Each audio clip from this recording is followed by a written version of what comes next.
Our valedictorian is an accomplished, determined, and well-rounded young man who has earned the highest weighted grade point average and the #1 rank in the class of 2026. During the span of his high school career, he has earned course grades of 98 or higher in 42 of his 43 high school classes. He is an IB diploma candidate, a National Merit Commended Scholar, and will graduate today with an Advanced Regents Diploma with honors. He is an all-state percussionist, a member of the Metropolitan Youth Orchestra, a Teenie Award winner, and a Tri-M Music Honor Society member. In addition, he has participated in numerous clubs in our building, including our national award-winning Model UN team.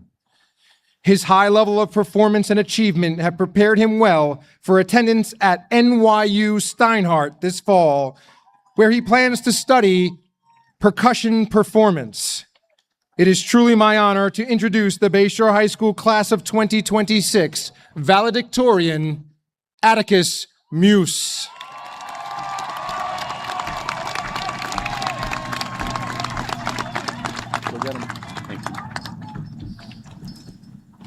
Good evening, parents, relatives, administrators, faculty, and the illustrious class of 2026.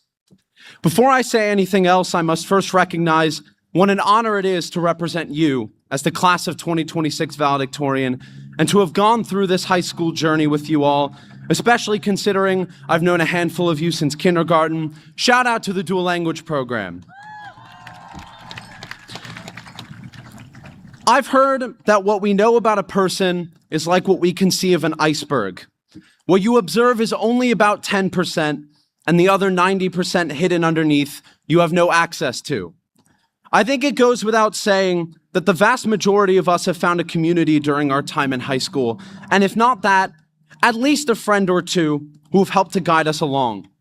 I'm willing to bet that as you look around the faces of the many seniors graduating this year, you will recognize a fair amount of them, even if you never exchanged a word, if you just passed by them in the hallways. But take a look at these same faces again and think, how well do you really know these people? And if you're thinking it doesn't matter because you have friends of your own and you know them well enough, then consider, how well do you really know your friends? And how well have you let them know you? I'm not talking about the stuff you get to know about a friend on a superficial level, like what their favorite musical artist is, or what their biggest hot take is, or whether or not they think pineapple belongs on a pizza, which if they say yes, I'd reconsider that friendship, let's be honest. All that stuff is great and is the foundation of a solid friendship. Understanding that you both have commonalities in your interests and beliefs and going from there. But I think in a world that's constantly working very hard to try and make us feel inferior, invisible, or worse, expendable, we owe it to ourselves to try and move beyond those simplistic connections. Whether we are faced with AI chatbots, social media algorithms, or magazines that set entirely unnatural, unhealthy, and unrealistic beauty standards, the part of us that makes us necessary and vital is our humanity and capacity to have honest, meaningful, and real emotional dialogue with one another, and to at least try and work towards understanding and connection on a more profound level. I'm not saying that every conversation has to be a 3-hour therapy session where you talk about your biggest fears or traumas, or that every text you send has to be so long and intense that you have to press that arrow to see the whole thing. But I feel like more than ever in this polarizing and isolated world, we are losing that part of ourselves that allows us to be open with one another and to let each other know what's really going on in our lives. We are losing the honesty and human connection that helps us grasp what is truly going on with each other. And it's making our bonds and interactions weaker and weaker, leading to more social anxiety, isolation, and a dearth of basic empathy. Since I'm encouraging you all to try and be more vulnerable, I'll start with myself. Ask yourself what you see and who you think you know when you see me on this stage right now. How would you describe me? Some of you may say valedictorian, or drummer, or nerd. Some of you might say pretentious, or thinks he knows everything, or super confident. But the truth behind all those lesser truths is that I've been in therapy for over 10 years dealing with severe anxiety attacks. The truth is that in the middle of my junior year, I would be sprawled out on my bedroom floor, sobbing my eyes out because I was terrified of making a single academic mistake or interpersonal misjudgment. The truth is that every day I am terrified to go to college because I don't know if anyone will accept me or really want to know me. And the deeper truth, I almost didn't even go to my NYU audition because I was so worried that I was going to completely fumble my marimba solo. And if I hadn't gone, I would have quite literally missed out on one of the most important experiences of my life. So, after a perfectionism spiral, I went and took a chance on myself, even when I had very little confidence in that moment. And I'm not trying to make this a feel sorry for me speech or even a toxically positive one. My point is that I'm one of almost 500 seniors on this very field right now, and I'm not unique in my struggles. And I don't even struggle like some other people in this class do. Like the iceberg I mentioned before, if that was under my surface, just imagine how many other invisible issues live inside those seated among you right now. And imagine what it would mean to each of them if we all collectively showed a little more curiosity and empathy and a lot less judgment. I'm guilty of all these things too. We're all guilty of snap judgments, prejudices, and resentments, and some of it isn't even our fault. Every day, the news and the algorithms tell us we are all meant to judge each other and to feel like something about ourselves is inherently not good enough. Like if we don't fit in with the ideal crowd or perfect ourselves into being accepted, we are nothing. So what do? We find a way to combat this. We ask each other questions, deeper level questions, and we listen, really listen. We talk about our struggles, problems, fears, and what really makes us, all of it.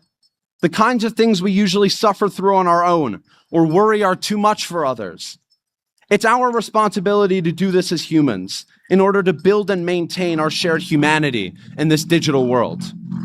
We must also understand that our own personal liberation comes from being invested in and deeply curious about who we are as unique individuals.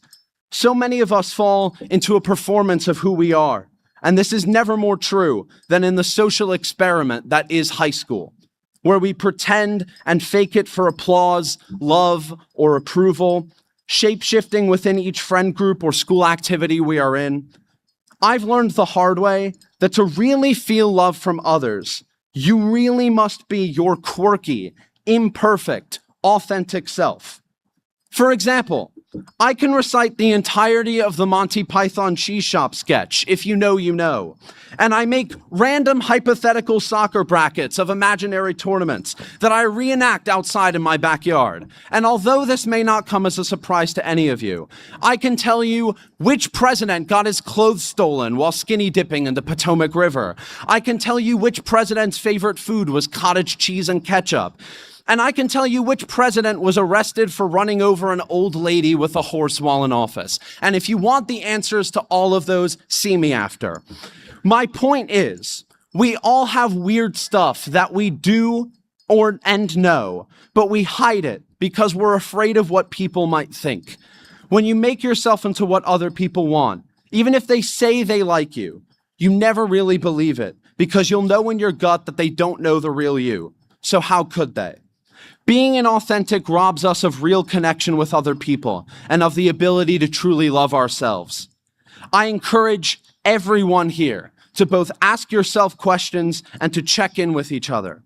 Ask people how they are, even if you've never met them before, and stick around for the real answer.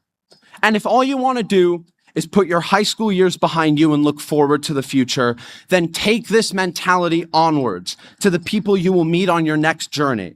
Whether you're going to college, taking a job somewhere, going into the military, or you're not quite sure yet, you are going to have human-to-human interactions.